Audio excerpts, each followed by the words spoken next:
এবং কোরআনের অনেকগুলো আয়াত আল্লাহ তাআলা ইয়াহিয়া আলাইহিস সালামের কিছু ক্যারেক্টারিস্টিক্স বা অ্যাট্রিবিউটস বা গুণাবলীর কথা তিনি বলেছেন। যেমন সূরাত আলে ইমরানের একটি আয়াতে আল্লাহ নবী ইয়াহিয়া আলাইহিস সালামের 4টি গুণের কথা বলেছেন। এর মধ্যে একটি গুণ হচ্ছে যে মুসাদ্দিকাম বিকালিমাতিম মিনাল্লাহ, ইয়াহিয়া আলাইহিস সালাম আল্লাহর কালিমার সত্যায়নকারী।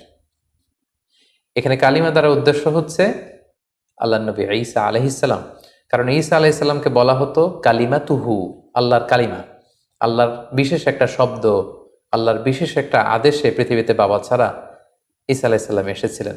আর ঈসা আলাইহিস সালাম যে নবী হবেন এটার কনফার্মেশন দিয়েছেন সাইয়েদনা তার মামা ইয়াহিয়া আলাইহিস সালাম।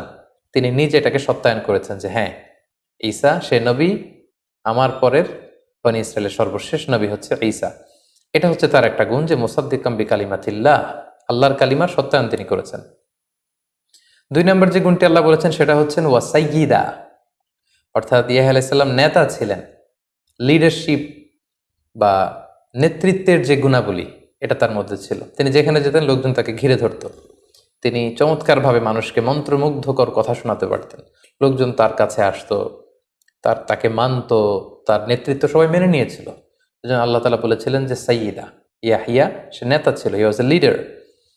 3 নম্বরে আল্লাহ তাআলা বললেন ওয়া হাসুরা, তিনি নারীদের প্রতি অনাসক্ত ছিলেন। স্বাভাবিকভাবেই পুরুষ নারীদের প্রতি আসক্ত হবে এবং পৃথিবীর সব নবীরা বিয়ে করেছেন। আর বা'আন মিন সুনানিল মুরসালিন, 4টা সুন্নাত আছে যেটা সব নবীদের মধ্যেই পাওয়া যায়, এর মধ্যে একটা হচ্ছে বিয়ে। সব নবীরাই বিয়ে করেছেন, কিন্তু এক্ষেত্রে আল্লাহ নবী ইয়াহিয়া আলাইহিস সালাম ছিলেন এক্সেপশনাল। তিনি বিয়ে করেননি। শুধু বিয়েই করেননি, তিনি জীবনে কখনো নারীদের প্রতি কোনো অ্যাট্রাকশন, কোনো জৈবিক আকর্ষণ তিনি কখনো ফিল করেননি, অনুভব করেননি। এজন্য আল্লাহ তাআলা ওনাকে বলেছেন হাসুরা, তিনি নারী অনাসক্ত ছিলেন। তার জৈবিক চাহিদার লাগামকে তিনি সবসময় নিয়ন্ত্রণ করতে পারতেন, তিনি কখনো এটা ফিলই করতেন না। এবং 4 নম্বর সিফাত বা গুণাবলীর সর্বশেষ গুণটা হচ্ছে আল্লাহ বলছেন ওয়া নাবিয়্যাম মিনাস সালিহিন, ইয়াহিয়া আলাইহিস সালাম আল্লাহ তাআলার নেককার একজন নবী ছিলেন। সুবহানাল্লাহ বিহামদি। তাহলে এই আয়াতে 4টি গুণের কথা আমরা জানলাম। ইয়াহিয়া আলাইহিস সালামের ব্যাপারে কালামুল্লাহ মাজিদে আল কোরআন আল কারীমে আল্লাহ তাআলা খুব বেশি আলোচনা করেননি। 3টি জায়গায় ছোট্ট ছোট্ট প্লটে আল্লাহ তাআলা কিছু আলোচনা করেছেন।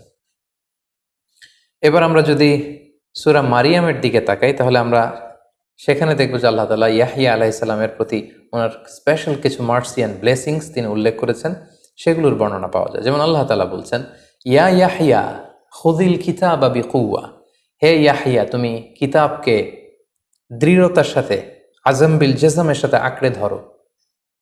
এই কিতাব দ্বারা মুফাসসিরিন একরাম একমত হয়েছেন যে তাওরাত কিতাব উদ্দেশ্য, যেহেতু ইহুদিদের কাছে একটা মেজর কিতাব হচ্ছে যেটা মূসা আলাইহিস সালামের উপর নাজিল হয়েছিল, তাওরাত। এই তাওরাত কিতাবের ব্যাপারে আল্লাহ তাআলা বলছেন হে ইয়াহিয়া তুমি তাওরাতকে আঁকড়ে ধরো, মানে তাওরাত শেখো, তাওরাত বুঝো, তাওরাতের শিক্ষা মানুষের মধ্যে ছড়িয়ে দাও। এবং সেদিন ইয়াহিয়া আলাইহিস সালাম ছোটবেলায় তাওরাতকে মুখস্থ করেছিলেন।